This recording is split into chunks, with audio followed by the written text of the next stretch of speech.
നമസ്കാരം. പ്രധാന വാർത്തകൾ.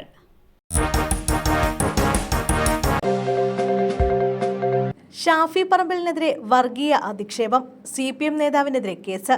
വടകരയിലെ UDF സ്ഥാനാർത്ഥി ഷാഫി പറമ്പിലിനെതിരെ സൈബർ അധിക്ഷേപം നടത്തിയതിന്റെ പേരിൽ CPM പ്രാദേശിക നേതാവിനെതിരെ പോലീസ് കേസ്.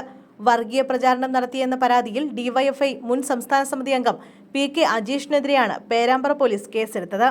യൂത്ത് ലീഗ് പ്രവർത്തകൻ അനസ് നൽകിയ പരാതിയിലാണ് നടപടി. കലാപാഹ്വാനം അടക്കമുള്ള വകുപ്പുകൾ ചുമത്തിയാണ് കേസ്. ഫേസ്ബുക്ക് വഴി വടകര സ്ഥാനാർത്ഥി ഷാഫി പറമ്പിലിനെയും മുസ്ലിം സമുദായത്തെയും അധിക്ഷേപിക്കുന്ന തരത്തിൽ പോസ്റ്റ് ചെയ്തുവെന്നാണ് പരാതി.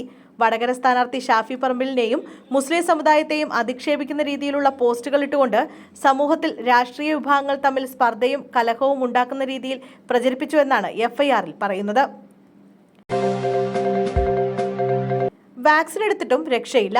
ആലുവയിൽ തെരുവുനായയുടെ കടിയേറ്റ ആൾ മരിച്ചു. 2 ആഴ്ച മുമ്പ് ആലുവ KSRTC ബസ് സ്റ്റാൻഡിന് സമീപം തെരുവുനായയുടെ കടിയേറ്റ ആൾ പേവിഷബാധയെ തുടർന്ന് മരിച്ചു.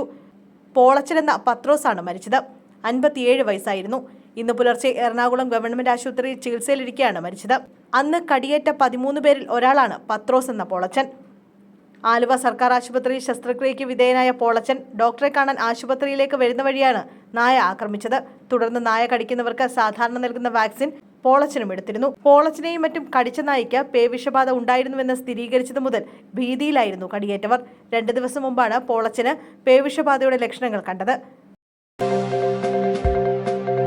ICU പീഡനക്കേസ്. റോഡിലിറങ്ങി അതിജീവതയുടെ സമരം. Kozhikode medical college ICU പീഡനക്കേസ്. അതിജീവതയുടെ സമരം റോഡിലേക്ക്. വിവരാവകാശ റിപ്പോർട്ട് കിട്ടുന്നത് വൈകുന്നുവെന്നാരോപിച്ചാണ് മാനാഞ്ചിറയിൽ റോഡിൽ നിന്നുള്ള അതിജീവതയുടെ പ്രതിഷേധം. അതിജീവതയ്ക്ക് ഐക്യദാർഢ്യവുമായി സാമൂഹ്യ പ്രവർത്തകരും ഒപ്പമുണ്ട്. അതിജീവത നൽകിയ അപ്പീലിൽ വിവരാവകാശ കമ്മീഷൻ പോലീസിനോട് റിപ്പോർട്ട് തേടിയത് ഇന്നാണെന്നും ആരോപണമുണ്ട്. മൊഴിയെടുത്ത ഡോക്ടർക്കെതിരായ പരാതിയിലെ അന്വേഷണ റിപ്പോർട്ടിന്റെ പകർപ്പ് ആവശ്യപ്പെട്ടാണ് അതിജീവതയുടെ പ്രതിഷേധ സമരം. താൻ പറഞ്ഞ പല കാര്യങ്ങളും മൊഴിയെടുത്ത ഗൈനക്കോളജിസ്റ്റ് ഡോക്ടർ KV പ്രീതി രേഖപ്പെടുത്തിയില്ലെന്നും പ്രതികളെ രക്ഷിക്കാൻ ഡോക്ടർ കൂട്ടുനിന്നു എന്നുമായിരുന്നു അതിജീവതയുടെ പരാതി. അന്വേഷണ റിപ്പോർട്ടിന്റെ പകർപ്പ് ആവശ്യപ്പെട്ട് 2023 ജൂലൈയിൽ അതിജീവത വിവരാവകാശ കമ്മീഷണറെ സമീപിച്ചെങ്കിലും പോലീസ് റിപ്പോർട്ട് നൽകാൻ തയ്യാറായിരുന്നില്ല. ഒപ്പം നിന്ന നഴ്സിംഗ് ഓഫീസർ PB അനിതയ്ക്കായി അതിജീവത 2 ആഴ്ച മുമ്പാണ് കണ്ണുകെട്ടി സമരം നടത്തിയത്. പിണറായിക്ക് മാനസിക അസ്വാസ്ഥ്യം. വിമർശനവുമായി K. സുധാകരൻ. രാഹുൽ ഗാന്ധിക്കെതിരായ PV അൻവറിന്റെ അധിക്ഷേപത്തെ അനുകൂലിച്ച മുഖ്യമന്ത്രി പിണറായി വിജയന്റെ പ്രസ്താവനയ്ക്കെതിരെ രൂക്ഷമായ വിമർശനവുമായി KPCC പ്രസിഡന്റ് K. സുധാകരൻ രംഗത്ത്. മുഖ്യമന്ത്രിയുടെ നിലവാരം അൻവറിനേക്കാൾ താഴെയാണെന്ന് K. സുധാകരൻ പറഞ്ഞു. ഇടത് തരംഗമെന്ന മുഖ്യമന്ത്രിയുടെ അവകാശവാദം പിണറായിക്ക് തലയ്ക്ക് മിസ്റ്റേക്ക് ഉള്ളതുകൊണ്ടാണ് പറഞ്ഞത്. അദ്ദേഹത്തിന് മാനസിക അസ്വാസ്ഥ്യമുണ്ട്. ഡോക്ടറെ കാണിക്കുന്നതാണ് നല്ലത്. ഇപ്പോൾ കാണിച്ചാൽ ചെക്കപ്പ് ചെയ്യാം, ഇല്ലെങ്കിൽ അത് വർദ്ധിക്കും.